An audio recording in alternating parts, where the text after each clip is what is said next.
یا الہی بخش دے سید کو روز حشر تو۔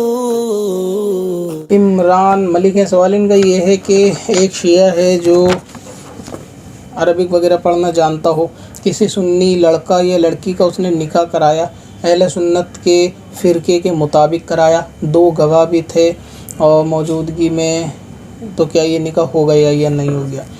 سب سے پہلی بات تو یہ ہے کہ اہل سنت کے فرقے کے مطابق نکاح کرایا، تو اہل سنت یہ کوئی فرقہ نہیں ہے، اس کو آپ مسلک یا مذہب کہہ سکتے ہیں۔ فرقے تو وہ 72 ہوں گے کہ جو اہل سنت سے جدا ہو جائیں گے، ٹھیک ہے؟ تو اہل سنت یہ وہ جماعت ہے جس کے بارے میں، جس پر صحابہ قائم تھے کہ ایک بڑی جماعت جو ہمیشہ حق پر رہے گی، یہ وہ جماعت ہے، اس کو اہل سنت کہتے ہیں۔ دوسری بات یہ ہے کہ شیعہ سے نکاح پڑھانے کی اتنی شدید آپ کو ضرورت کیا پڑ گئی تھی کہ آپ کو کسی بد مذہب کو لا کے نکاح پڑھوانا پڑے؟ یہ سارے علماء یوکرین میں تھے پھنسے ہوئے کہ آپ کو انڈیا میں کوئی علماء نہیں مل پایا آپ کو نکاح پڑھوانے کے لیے۔ یہ چیز سمجھ نہیں آتی کہ لوگ کس طریقے سے بد مذہب کو معاملہ اپنے اندر انوالو کرنے کے بعد پھر اس پہ صفائی پیش کرتے ہیں کہ وہ ایسا تھا اور ویسا تھا۔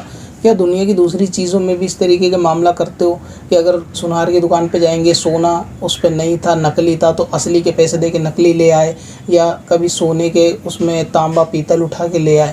کبھی ایسا بھول دنیا کے معاملے میں نہیں ہوتی آپ سے، لیکن دین کے معاملے میں ہمیشہ ہو جاتی ہے کہ وہ مجبوری تھی، تب بھی یہ معاملہ ہو جاتا ہے۔ تو اس لیے بد مذہب کو لا کر نکاح پڑھوانا، یہ اس کی ایک طریقے سے تعظیم کرنا ہے، اس کی ریسپیکٹ کرنا ہے۔ اور حدیث پاک کے اندر ہے، سرکار نے فرمایا کہ جس نے بد مذہب کی تعظیم کی، اس نے دین کو ڈھا دینے میں مدد کی۔ آج کل یہ لوگوں میں ٹرینڈ ہے نا کہ سب کی ریسپیکٹ کرنی چاہیے، خاص طور سے یہ کہ تمام علماء کی، تمام فرقوں کے علماء کی۔ تو بد مذہب کی ریسپیکٹ کرنے کے لیے جب نبی نے منع کر دیا تو نبی کی بات کے آگے کسی کی بات کی کوئی ویلیو ہی نہیں ہے، یعنی بالکل پرائز لیس ہے، اس کی کوئی قدر، کوئی قیمت نہیں ہے، اس بات کی کوئی اہمیت ہی نہیں ہے۔ جب حضور نے فرمایا کہ دین کو ڈھا دینے میں مدد کرنے والی بات ہے بد مذہب کی تعظیم، تو مطلب وہی ہے۔ تو اس لیے اس سے توبہ کرنی چاہیے کہ شیعہ کو اگر نکاح پڑھانے کے اندر بلایا، جب تمام لوگ سننے تھے تو ایک امام آپ کو آسانی سے مل جاتا، ورنہ نکاح کس طرح پڑھایا جاتا ہے یہ چیز آپ کو سیکھنی چاہیے۔ ایسی سچویشن میں خود بھی نکاح جو ہے نا پڑھایا جا سکتا ہے۔ شارٹ طریقے بھی ہوتے ہیں، جس طریقے سے نماز کے شارٹ طریقے ہیں، اسی طریقے سے ایمرجنسی میں کسی کو نکاح پڑھانا پڑے، قاضی نہ ہو تو وہ کس طریقے سے ہوتا ہے، یہ بھی آپ عالم دین سے سیکھ سکتے ہیں۔ بہرحال یہ کہ نکاح اگر شیعہ نے پڑھایا تو جو صورت آپ نے بتائی ہے نکاح ہو جائے گا، لیکن اس سے جو ہے نا پرہیز کرنا چاہیے، توبہ کرنی چاہیے۔ السلام علیکم ورحمۃ اللہ وبرکاتہ۔ اب اپنی مسجد، مدرسوں اور دینی تنظیم کو آن لائن لائیں۔ ڈومین نیم اور ویب ہوسٹنگ خریدیں qadriHosting.com سے اور پائیں خاص آفر کے ساتھ سب سے سستی SSD ویب ہوسٹنگ۔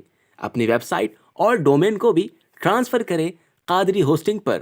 کب سے اپنی خطاؤں کا شمارا جا